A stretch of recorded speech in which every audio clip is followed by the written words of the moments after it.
My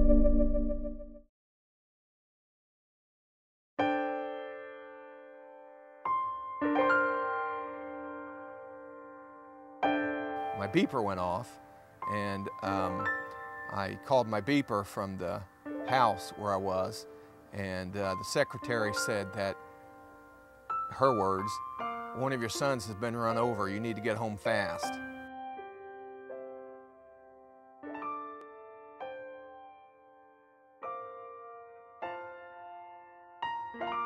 I ran down the hill and saw a car had stopped.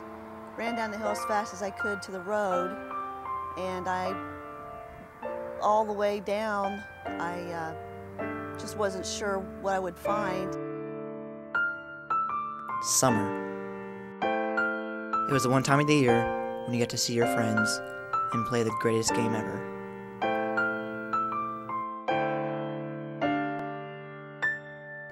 This summer, however, 6-year-old Kent Judy won't be playing.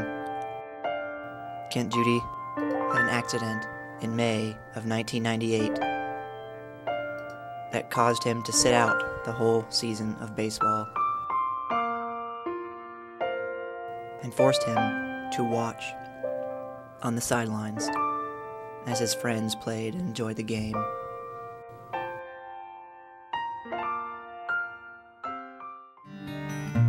I'm 6 years old. I think it was in May of 1998, and it's me, two of my brother's friend, and we were chasing our dog because he got loose, and we chased him across the street, and we were taking him back. We were crossing the street again. My brother told me and my other brother, younger brother, to stay on the other side of the street while him and his friend crossed it. So they crossed the street, and me and my brother were still on the other side of the street.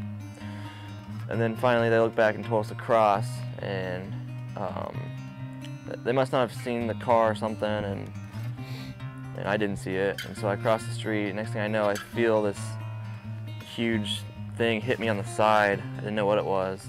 Well, of course, after I got that phone call, I rushed home, and when I turned onto the road in which we lived, the road was all blocked, and I could see red lights flashing everywhere, and I couldn't get up to where he was.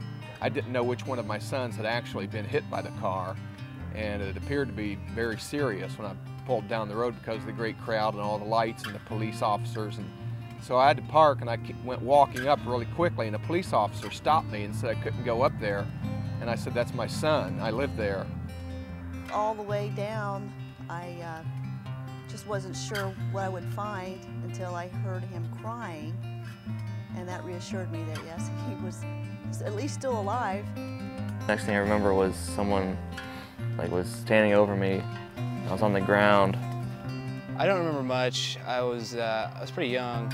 I remember being behind him, and as he stepped out, I tried to tell him not to, but he never listens to me anyways. I saw that it was Kent, and he was laying on the ground, and they were working on him, and I started praying. I'd been praying the whole time anyway, and I started praying, and then I heard him cry, and I thought to myself, at least he's alive.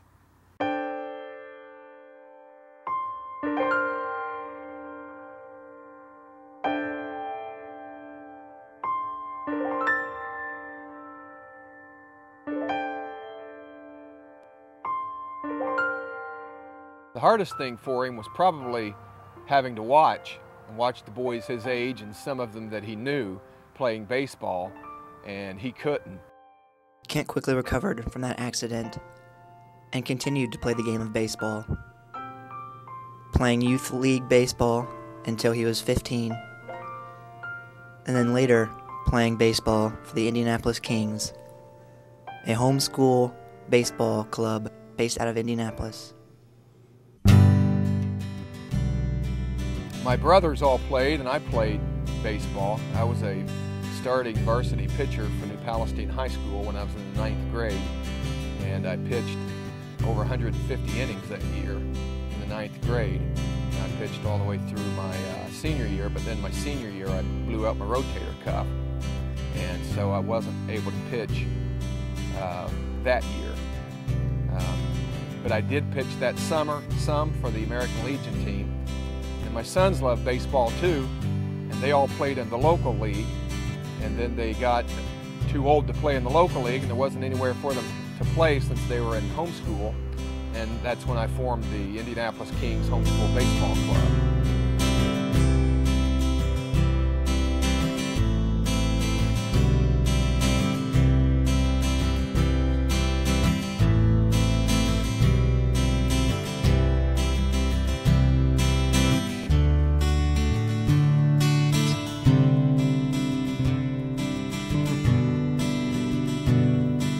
Kent did not let that one season ruin his image of the game. He was determined to keep playing the game of baseball, which he loved. Kent persevered even though he was homeschooled and got a scholarship to play baseball at Grace College in Lake Winona, Indiana. Kent is now a freshman, and he is redshirting this year, but hoping to play next year. Basically, if you're a homeschooler, colleges will know about you, but they won't really try to come look at you. So you actually have to go to them. Kings just helped me to be competitive with other schools and know that I can play with the best players in the state. It just brought out a competitive side to me, and realized I have to work my hardest with everything that I do, even at practice, not take anything lightly, just to try to get better with every time I step on the field.